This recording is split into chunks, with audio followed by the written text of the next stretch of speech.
pero que se oiga bien y que se oiga lejos. En México manda el pueblo de México y nadie más.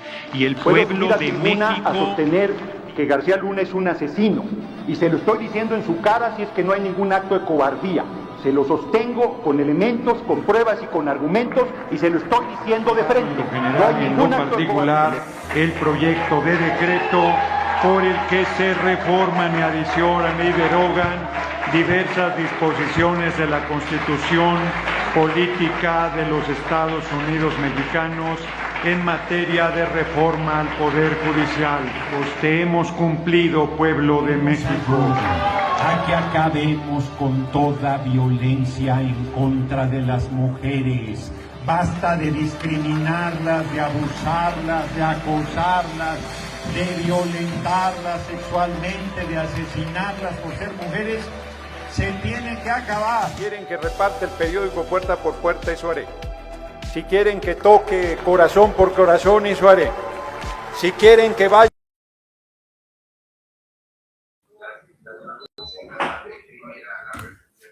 Ahorita sí, pero esa es la otra recepción.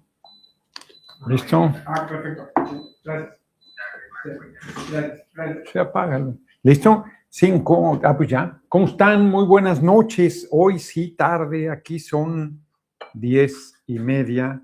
Ahí está Gil batallando con el... ya lo puedo apagar.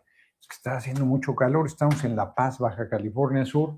Aquí son apenas 10:30 de la noche, 10:29, pero allá ya es 11:29. Me disculpo, pero veníamos volando. El vuelo era a las 5 de la tarde.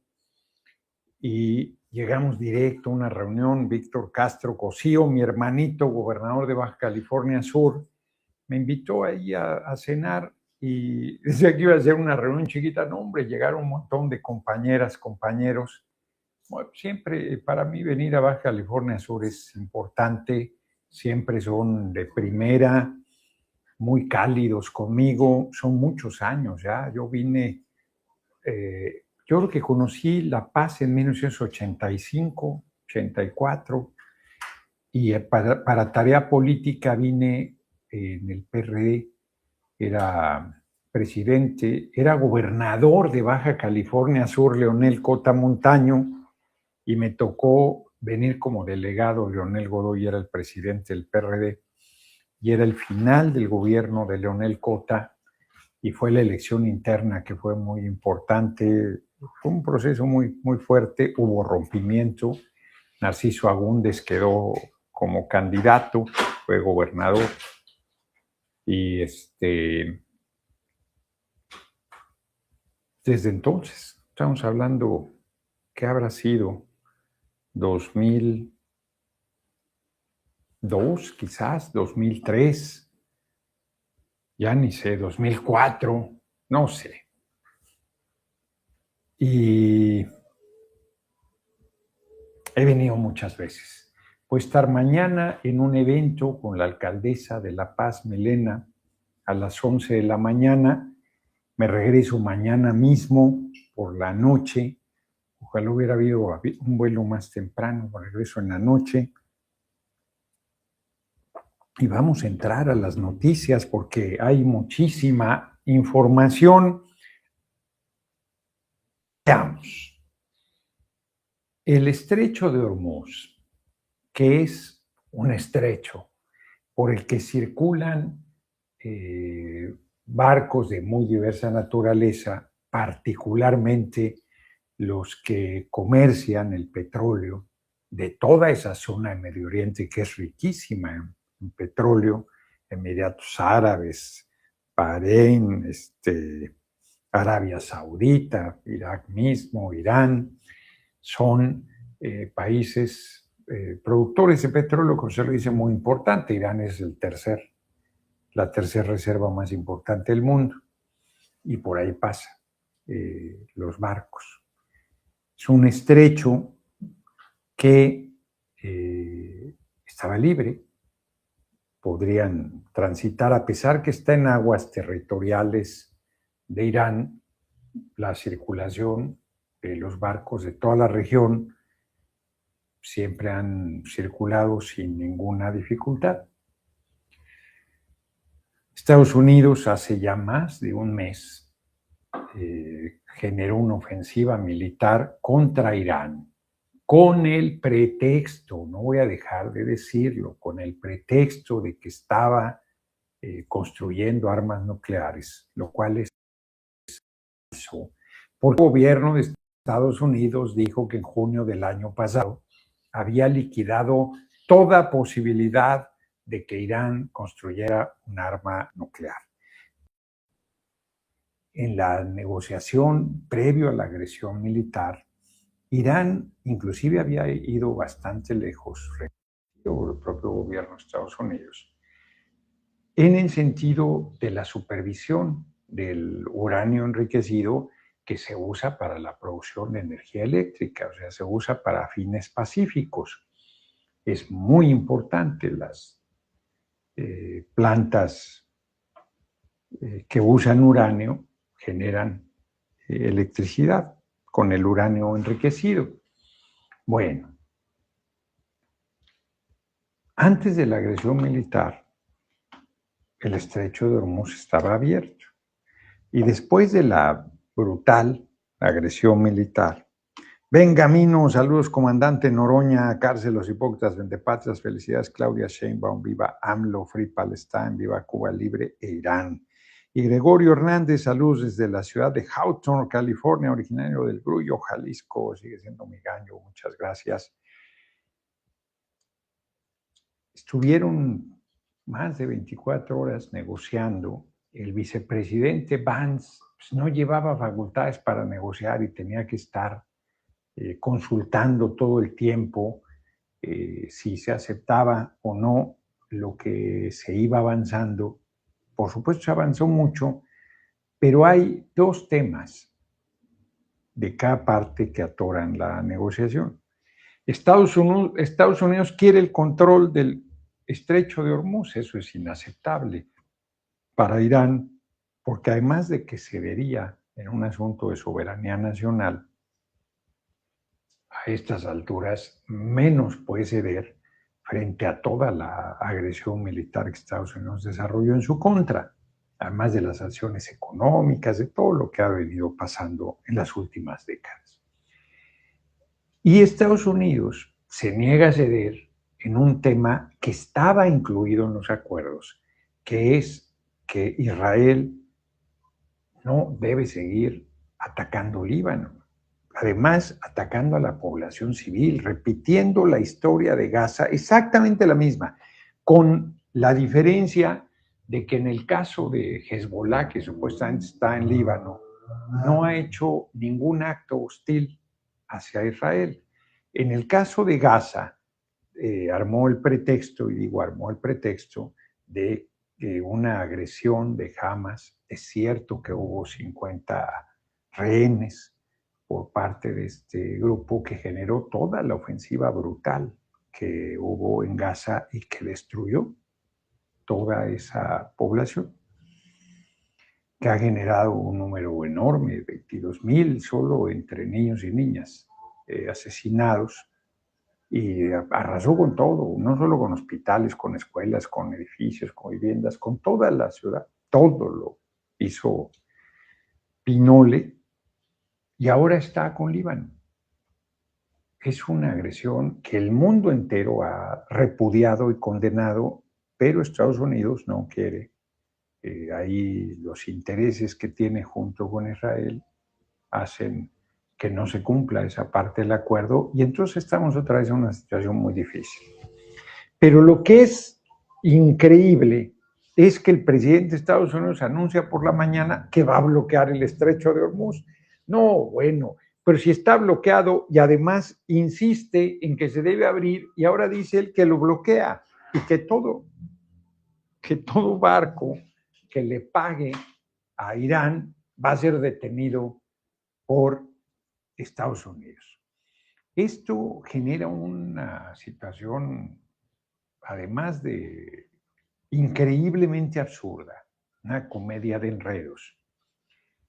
Puede generar una tensión muy grande con China, porque buena parte de los barcos que pasan ahí O sea, esta zona de Medio Oriente abastece petróleo a China, que no tiene petróleo, a Japón, a Corea del Sur, que muchas gracias, por citar algunos ejemplos. Particularmente delicado es el tema con China, particularmente delicado, porque la intención, o sea, Estados Unidos le dice a China, cómprame a mí el petróleo, yo te lo vendo. Y China dice, no, gracias.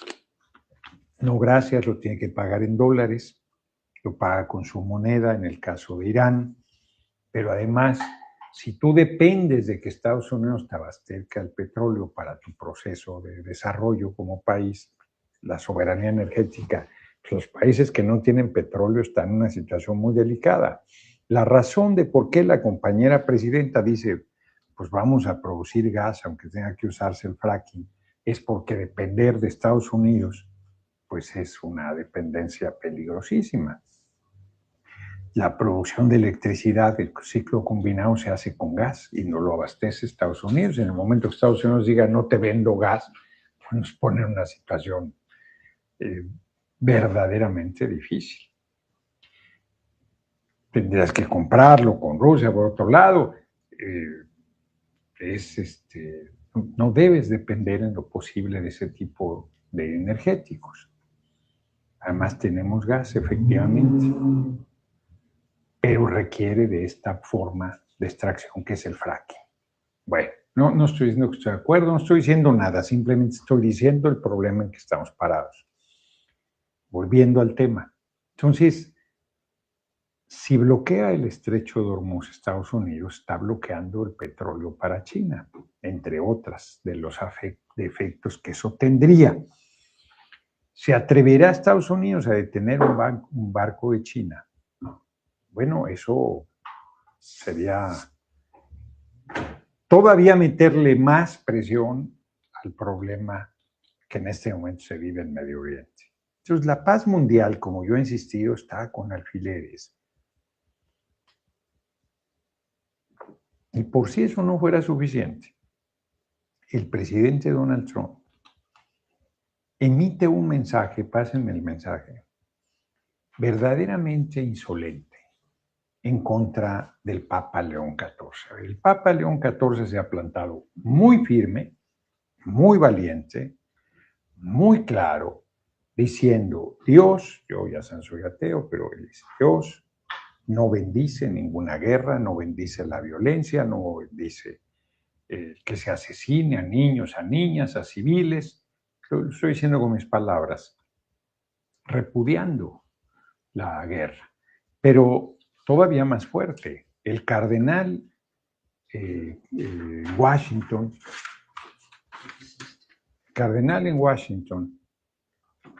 hace una misa y dice, no nuestro nombre, no con nuestro dinero, no, el país no está apoyando ese tipo de agresiones militares. Bien nada más lo que sí es nada más lo que dice el presidente Trump. El Papa León es débil en materia de delincuencia y pésimo en política exterior. Habla del miedo de la administración Trump, pero no menciona el miedo que la Iglesia Católica y todas las demás organizaciones cristianas sintieron durante la pandemia cuando arrestaban a sacerdotes, ministros y a todo el mundo por celebrar misas, incluso al aire libre, manteniendo la distancia de seguridad. Me queda mucho mejor su hermano Luis que él, porque Luis es un auténtico seguidor de MAGA. Él no entiende, y él lo entiende y Leo no. No quiero un papa que piense que está bien que Irán tenga armas nucleares. Pues no es cierto que Irán tiene armas nucleares. No las ha tenido, no las está produciendo, y el propio gobierno de Estados Unidos que encabeza el presidente Trump dijo que de junio del año pasado eso estaba totalmente desmantelado. Si hubiese sido cierto que estaban trabajando en ese sentido. Pero además ahora ha dicho que está desmantelado todo, hasta su capacidad militar. Entonces, ¿a quién le crees? No quiere un papa que piense que es terrible que Estados Unidos atacara a Venezuela. Pues ¿cómo no va a ser terrible que secuestre al presidente Maduro y a la diputada Cilia Flores y que le robe su petróleo? un país que enviaba enormes cantidades de drogas a Estados Unidos, miente. O sea, Venezuela nunca fue, ahora lo acusaba de que había enviado a criminales. Ahora dice que enviaba enormes cantidades de droga, falso. Peor aún, que liberaba asesinos, narcotraficantes, criminales en nuestro país. ¿Cómo? O sea, no quiero un papa que critique al presidente de los Estados Unidos porque estoy haciendo exactamente lo que me eligieron, por lo que me eligieron, por una aplastante mayoría, estableciendo cifras récord de delincuencia y creando el mejor mercado de valores de la historia. En fin, un mensaje, bueno, le dice que es un perdedor de la izquierda, que se reúne con simpatizantes de Obama, como David Axelrod, perdedor de la izquierda. Debería enmendar su papel como papa, usar el sentido común, dejar de complacer a la izquierda radical y concentrarse en ser un gran papa, no un político. Le está haciendo mucho daño, lo que es más importante, le está haciendo daño a la Iglesia Católica. El presidente Donald Trump se ha ido durísimo contra todo aquel que cuestiona la manera en que está actuando. Bruce Springsteen, otro actor que también se le fue durísimo, que dijo que hacía películas muy malas. Cualquiera que lo cuestione, su respuesta es airadísima, pero además falto de verdad por Clooney. Falto de verdad porque no es cierto que Irán represente un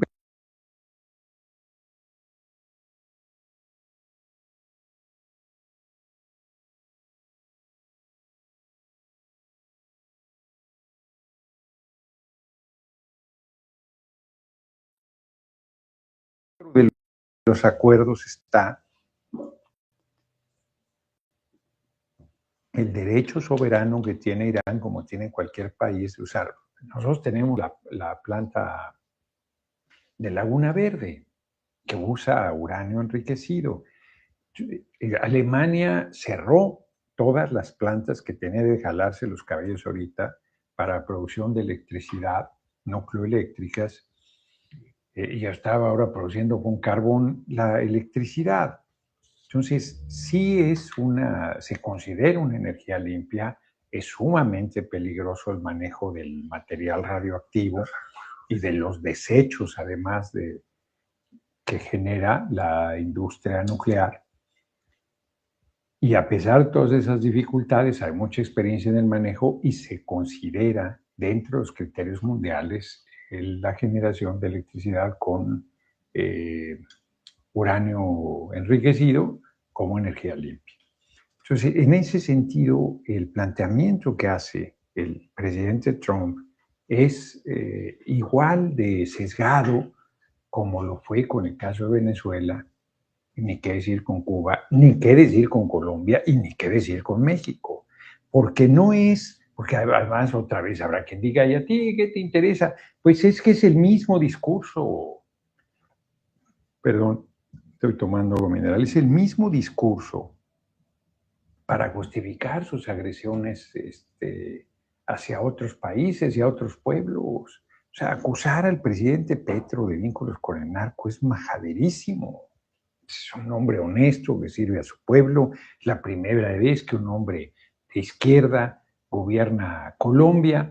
Entonces, es una manera de descalificación y de justificar una intervención en contra de estos países y estos pueblos. El caso de México, lo he dicho insistentemente, nosotros no tenemos nada que ver con el crimen organizado, se le combate con toda determinación. Bueno, se detuvo y perdió la vida el líder más importante del cártel Jalisco Nueva Generación.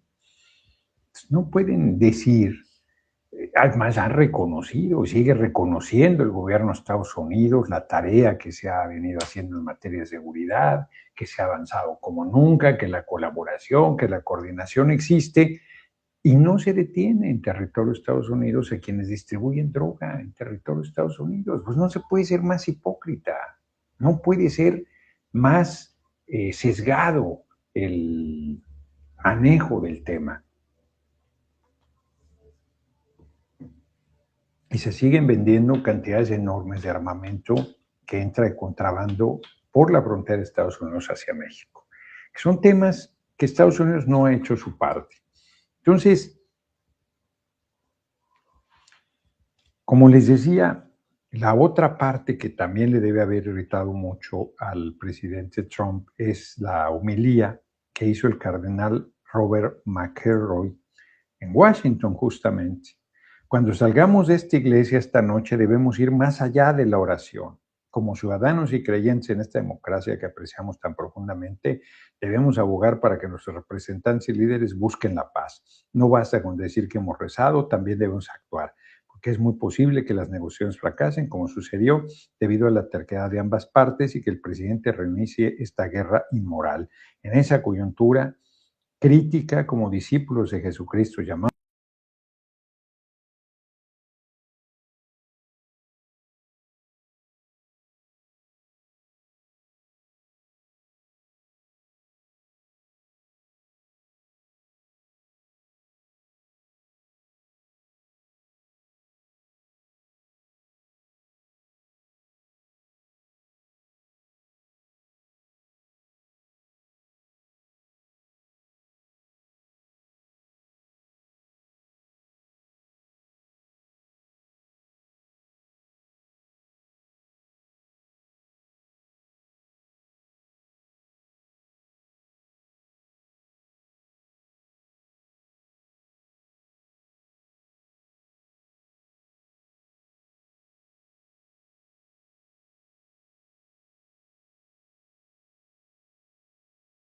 Ya estamos. ¿ya? Una disculpa, estamos con el internet del hotel y bueno, de repente falla y se cayó la transmisión, pero ya la restablecimos. Les decía que Eddie Vedder de Pearl Jam hace una crítica al gobierno de Israel y en el caso del precio del petróleo se incrementó 8% a raíz del anuncio del presidente Trump de que bloquearía el estrecho de Hormuz. Ya está, por supuesto, a más de 102 dólares con 59 centavos el precio de barril, 7.76% de incremento. Hay mucha información, no voy a entrar al detalle, sobre las negociaciones y sobre las dificultades que se dieron. El asunto es que no hubo un acuerdo. Está otra vez la situación de tensión.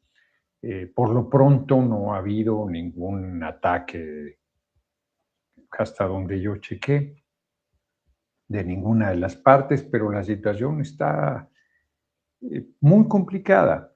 El gobierno de Estados Unidos está empantanado, a mí me parece, porque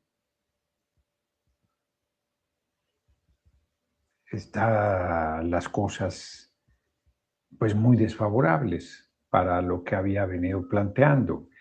Pues decir que ya liquidaste la estructura militar de Irán y el estrecho de Hormuz sigue cerrado. Entonces, pues es inexacto, por decirlo suave.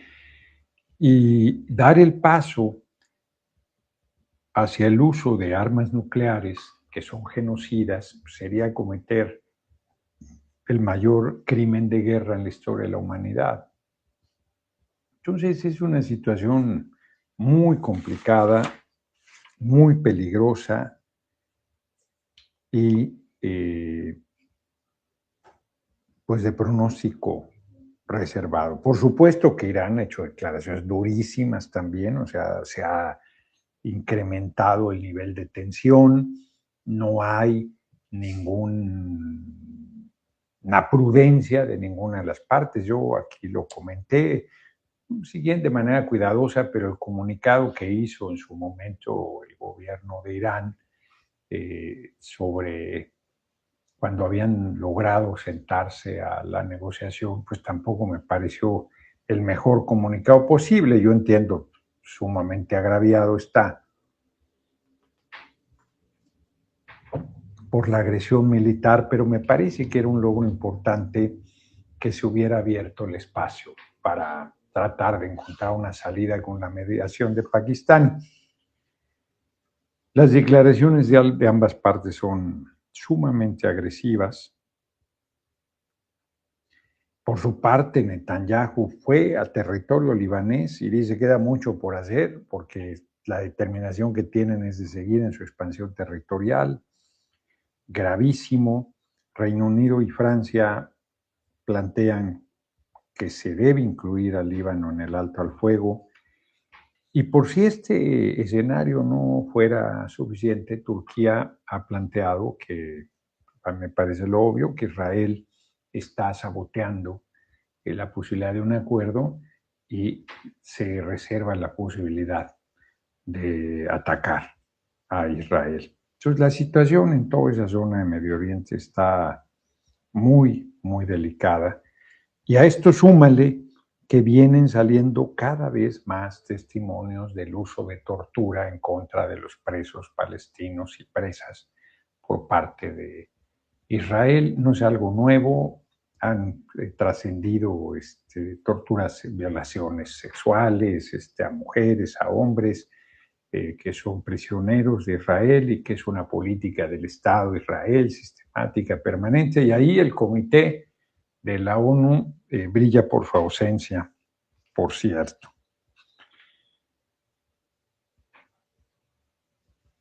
Entonces, pues todo el esquema es muy alarmante, aunque yo debo reconocer que era mucho más antes de la tregua y de que se sentaran a negociar, porque en ese momento la posibilidad de que el gobierno de Estados Unidos arrasara a Irán como civilización, pues era por lo menos un planteamiento que había hecho el presidente de Estados Unidos. De decirlo, hacerlo, siempre hay un tramo, pero tampoco había que tomarse a broma semejante planteamiento. Creo que hoy el gobierno de Estados Unidos tiene mucha dificultad para hacer algo así. De entrada, no puede volver a decirlo. Si lo hace, lo tendría que hacer, y si lo hace, creo que estaría la humanidad en una situación muy peligrosa y el gobierno de Estados Unidos estaría en una situación sumamente difícil de aislamiento, de repudio, de rechazo, muy grande. Si hoy se han venido alzando muchísimas voces en el sentido de que debe parar esta agresión militar, le llaman guerra, es una agresión militar unilateral de parte de Estados Unidos e Israel, con una situación de esa naturaleza, olvídense, si hoy es muy airada, qué dificultad. Estoy ya acabando, fíjense, el libro sobre el primer tomo, sobre el hijo del siglo. Vean, ya, como les dije, llegas a la mitad y de repente agarras velocidad. Y como me vine leyendo casi todo el vuelo, es increíble. La marcha sobre Roma del fascismo es como el momento emblemático. Resulta que fue una marcha pedorra. Resulta que no es cierto que haya sido lo que logró el golpe de Estado, sino fue la debilidad de las instituciones italianas, del rey, del gobierno de ese momento, que pudo haber detenido a un costo muy alto, ya habían determinado el estado de excepción, y el rey se echó para atrás, y los fascistas no tenían ninguna posibilidad de imponer su fuerza. Si el estado de sitio se hubiera mantenido, se hubiera instrumentado. Entonces la marcha fue, o sea, ya le habían entregado el poder a Mussolini, no es que la marcha consolida un golpe de Estado y le da a Mussolini, y de verdad aquí se ve lo que es una dictadura. O sea, apaleaban a diputados, inclusive fascistas que le hacían algún planteamiento crítico, asesinaban. O sea, de verdad, no se atreverían a decir todo lo que dicen si fuera cierto que nosotros fuéramos un régimen autoritario. Otra noticia importante a nivel internacional, antes de entrar a toda la parte interna de México, Víctor Orbán, que había estado 16 años, un hombre ultraderecha, gobernando Hungría, perdió frente a Peter Magyar las elecciones. Hay mucho contento. Hay una nota de Wall Street Journal están echándole muchas porras a Omar García Harfuch.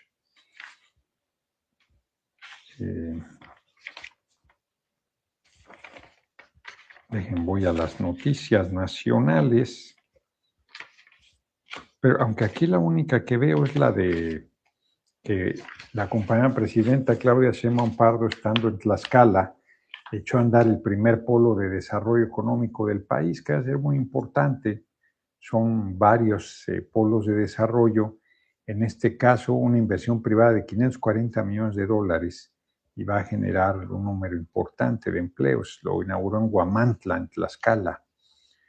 Va a ser 15 polos de desarrollo que permitirán pues un proceso de inversión mucho mayor. Ayer en Puebla, yo creo que cita a los compañeros, compañeras que acompañan al gobierno de la compañera presidenta Claudia Sheinbaum Pardo y los propios gobiernos locales, en este caso el de Puebla con el compañero Armenta, gobernador, cuidar más a la compañera presidenta. A ver, era conocido que iban a hacer una protesta y no solo no la desarticulas o no la canalizas. La compañera presidenta les reclamó porque efectivamente ya había hablado con ellos y se había comprometido a recibirlos, a atenderlos, y de todos modos hicieron la protesta. Y ella les insiste en que oigan el proyecto, porque es un basurero y tales, no conocen. Ella hizo como jefa de gobierno con la UNAM, yo lo conocí, nos invitó siendo diputados federales. El hoy dirigente de Movimiento Ciudadano era diputado federal y coordinador del grupo parlamentario, Álvarez Maínez, y ahí estuvimos, y estuvo alguien más. Un proyecto muy interesante porque con basura orgánica se estaba produciendo electricidad. Entonces debe ser un proyecto de esta naturaleza, y por eso la compañera presidenta les dice, pues la gente dice, no, nos van a ir a contaminar y tal, y no sé qué.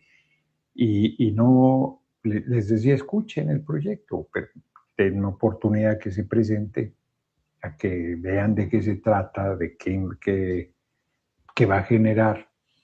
Y entonces deciden, no vamos a hacer nada en contra del pueblo. Pues esa es una política nuestra, pero ahí estaban pues muchos para adelante, y es un problema de operación del gobierno del Estado y de los compañeras responsables de esas áreas, pues que sabían que había esta inconformidad y que debió haber sido atendida. Es más, esa visita debió haberse hecho antes para explicar el proyecto y tal, y en todo caso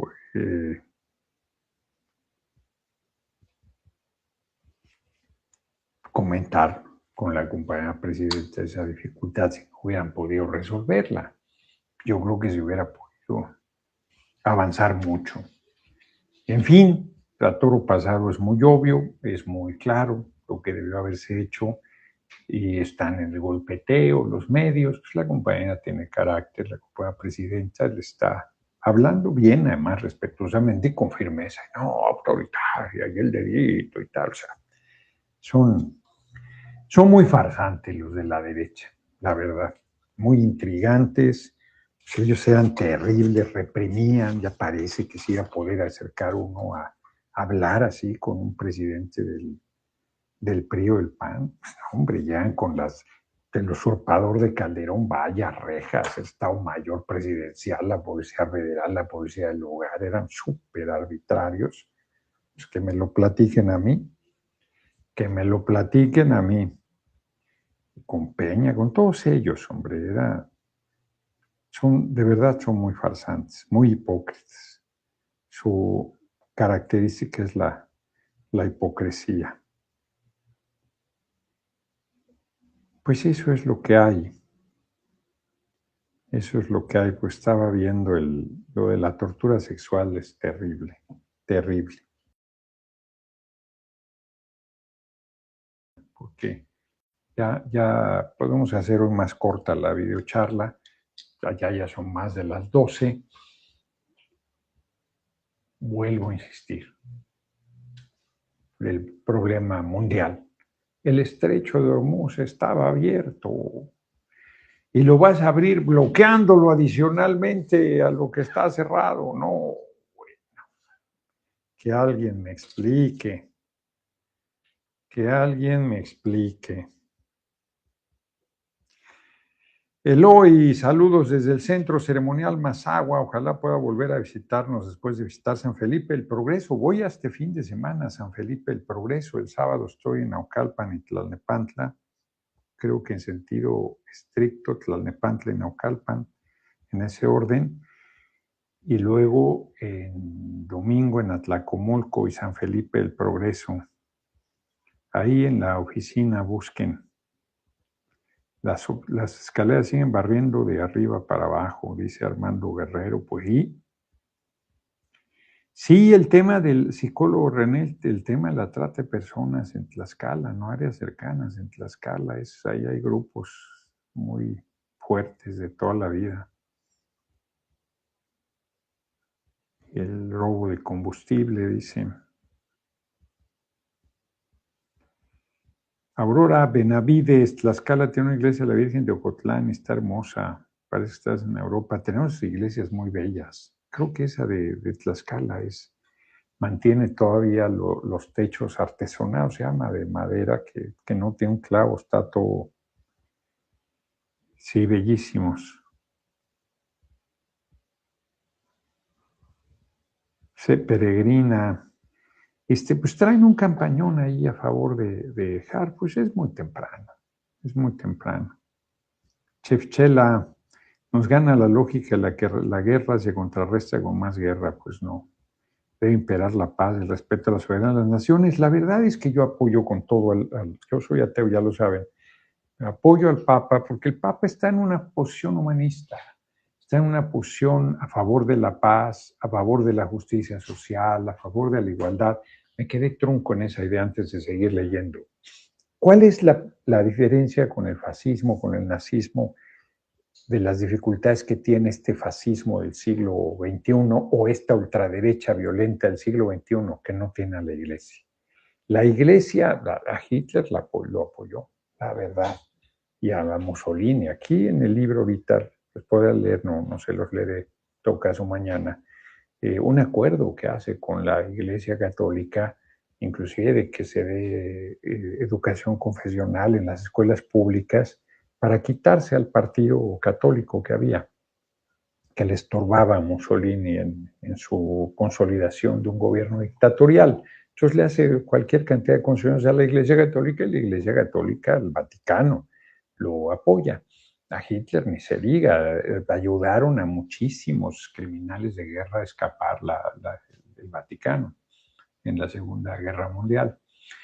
Ahora no, ahora el Papa León XIV se planta, ahora sí que en el lado correcto de la historia, en el lado correcto del humanismo, del compromiso, de la defensa de los pueblos del mundo, y es una actitud muy valiente y muy admirable, muy admirable. Pero además no tengo duda, entre el presidente Trump, que amenaza a mi propio país y que dice que va a hacer lo que quiera, donde quiera, como quiera, con su fuerza militar y que él es el mandamás del mundo, al Papa que dice respétese, hágase diálogo, hágase diplomacia,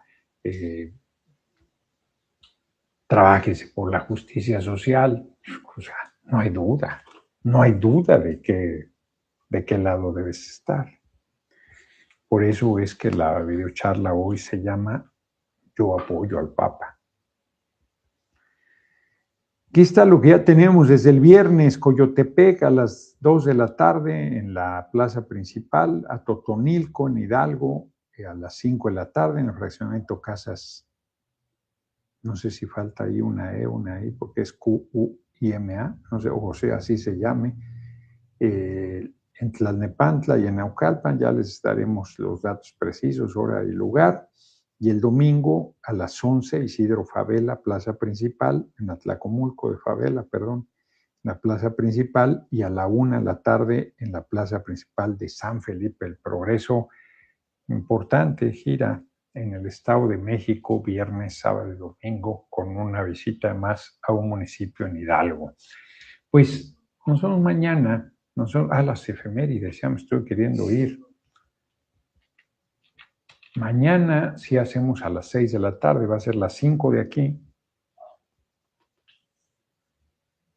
A las 6 hacemos la videocharla en punto, y ya cerca del aeropuerto para después tomar el vuelo e irme a la Ciudad de México.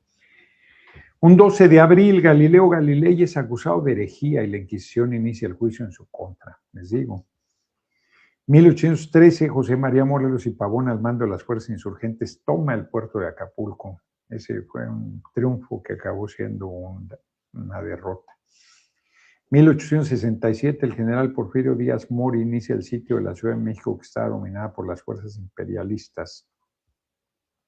Y en 1954, un día como hoy, por eso va a ir mañana a hacer porque fue gobernador del territorio de Baja California Sur, Francisco J. Mújica Velázquez. Entonces va a hacer un evento, Víctor Castro, aquí en otro municipio.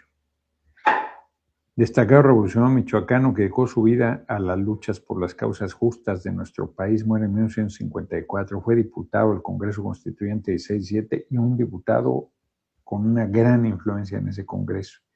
Gobernador de Tabasco y de Michoacán. Fíjate, aquí no está, que fue también gobernador del territorio de Baja California Sur. Fue colaborador del presidente Lázaro Cárdenas y tuvo un importante papel en la decisión de expropiar a las compañías petroleras extranjeras en 1938. Renunció a la candidatura presidencial en 1939, lo que permitió a Ávila Camacho llegar al poder.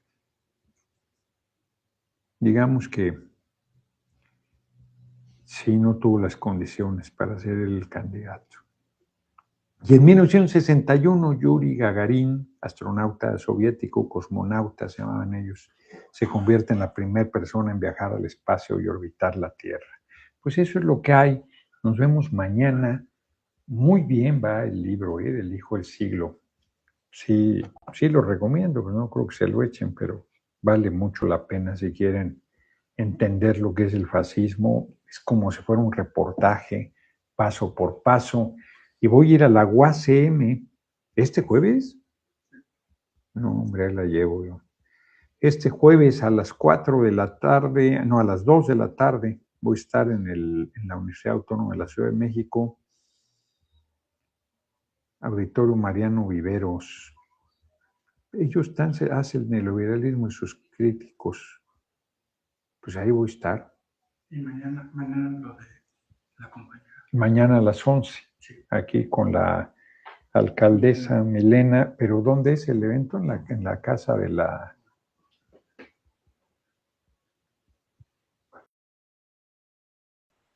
Foro de Seguridad, atención a las causas por la paz, con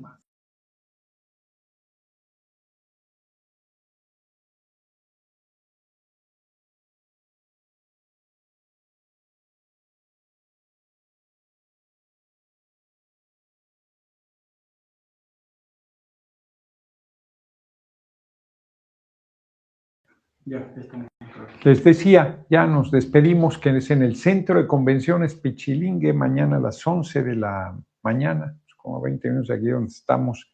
Ahí va a ser el foro de seguridad en que vamos a estar ahí acompañando a la alcaldesa Milena. Nos vemos pues hoy, porque allá ya son, aquí son 11:12, allá ya son las 12:12. Nos vemos mañana 6 de la tarde, 6 de la tarde en punto, mañana 13 de abril, aquí todavía es 12. Nos vemos. Abrazo.